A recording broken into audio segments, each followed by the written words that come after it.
The coal smoke drifts low through the valleys that Friday morning, settling between the wooden houses like it does when cold air sinks into the hollows. November 24th, 1950, the day after Thanksgiving. In kitchens across West Virginia and eastern Ohio, families are storing leftover turkey in iceboxes on back porches. The cold does the work this time of year. Outside, snow flurries brush against the rooftops. Light, expected. Children watch from windows as the white specks fall between bare trees, nothing alarming yet. But by noon, the wind changes. It stops swirling and begins pushing, straight and steady from the northwest, the kind of wind that presses against porch windows and makes the glass rattle in its frame. The flurries thicken. Within an hour, visibility drops. Within two, the snow is falling sideways. People who lived through it remembered the speed, how quickly the afternoon darkened, how the temperature fell 10 degrees in less than an hour, how the wind didn't gust, it held, constant and brutal, hour after hour. By evening, the storm had settled over the Appalachians and refused to move. What happened over Thanksgiving weekend 1950 wasn't a typical winter storm. It was a collision. A low-pressure system had stalled over the Ohio Valley, trapped between high-pressure zones to the north and south. Warm, moisture-laden air from the Atlantic pushed westward, meeting Arctic air flooding down from Canada. The Appalachian Mountains blocked the system from moving, holding it in place like a dam. The barometric pressure dropped to levels normally seen in hurricanes. Wind speeds reached 80 to 100 kilometers per hour across Pennsylvania, Ohio, and West Virginia. The snow didn't fall. It was driven horizontally, accumulating in drifts 2 meters deep within hours. And the temperature crashed. In some areas, it dropped from above freezing to minus 15 Celsius overnight. Livestock froze in open fields. Water lines burst inside homes. The cold came so fast that ice formed on the inside of windows. The storm stretched from the Ohio River to the Atlantic coast, paralyzing 22 states. But it was the Appalachian region, West Virginia, eastern Ohio, western Pennsylvania, that took the worst of it. Charles Bender was working the overnight shift at the Wheeling Electric Power Station when the storm arrived. He'd been with the company for 12 years. He knew the equipment. He knew how to keep the turbines running through ice storms and floods. But he'd never felt a building shake like that.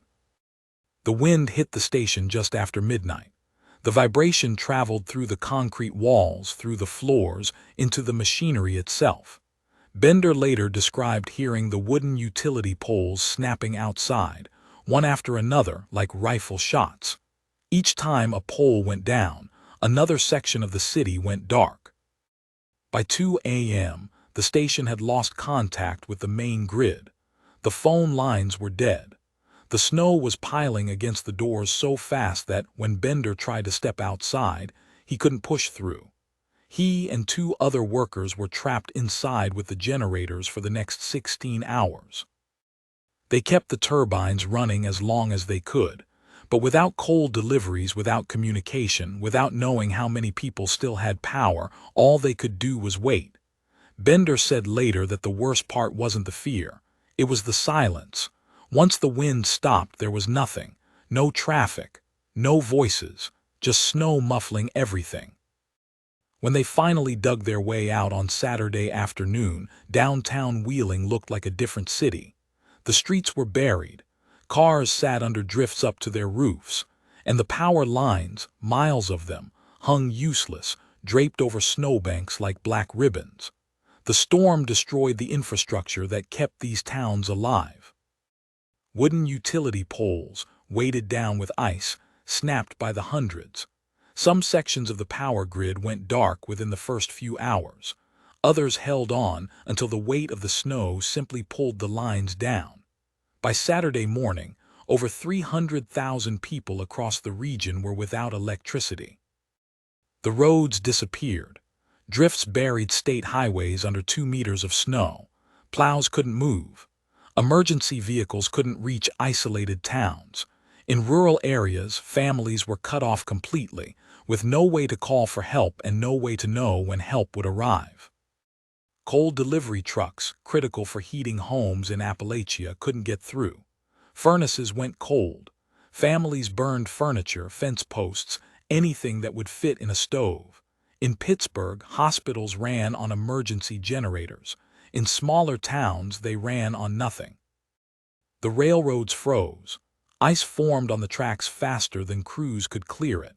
Freight trains carrying food and medical supplies sat immobilized in rail yards. Passenger trains were stranded between stations, their passengers huddled in unheated cars, waiting for rescue that took days to arrive. This wasn't a failure of preparation. It was the simple mechanical reality of what happens when a region dependent on wooden poles, coal heat, and rail transport gets hit by a storm that destroys all three at once. The death toll climbed slowly, not all at once, not in a single catastrophic event, but steadily over 3 days as the storm held and the cold deepened. Travelers caught on the road froze in their cars. Farmers trying to reach livestock collapsed in open fields. Elderly residents in unheated homes died quietly in their sleep. In some towns, it took days before neighbors could dig through the snow to check on each other. By the time the storm passed, 353 people were dead. Thousands more suffered frostbite, hypothermia, injuries from collapsing roofs. Entire herds of cattle and sheep were lost. Dairy farms went under. Small communities that depended on livestock for income never fully recovered. But there were also the other stories, the ones that didn't make the official counts. Neighbors dug tunnels through the drifts to share food and firewood. Families took in strangers trapped on the roads. Churches opened their doors as shelters, running wood stoves day and night. In some towns, men formed teams and walked miles through waist-deep snow to check on isolated farmsteads. The National Guard mobilized across the region, using tracked vehicles called weasels, small, open-top snow tractors originally designed for Arctic warfare. They moved through the mountains delivering food, medicine, and coal. It took them a week to reach some areas. In Pittsburgh, the city didn't fully restore power until December 1st. In rural West Virginia, some families went without electricity for 2 weeks. The storm left marks that lasted decades. In the months after, insurance companies across the East Coast faced unprecedented claims for roof collapses, burst pipes, and structural damage. The losses forced a rethinking of building codes. New standards required steeper roof pitches in snow-prone areas. Utility companies began replacing wooden poles with steel and concrete. The U.S. Weather Bureau, predecessor to the National Weather Service, launched an investigation into why the storm had been so poorly forecasted. The result was a complete overhaul of winter storm prediction methods. The 1950 Thanksgiving storm became the benchmark.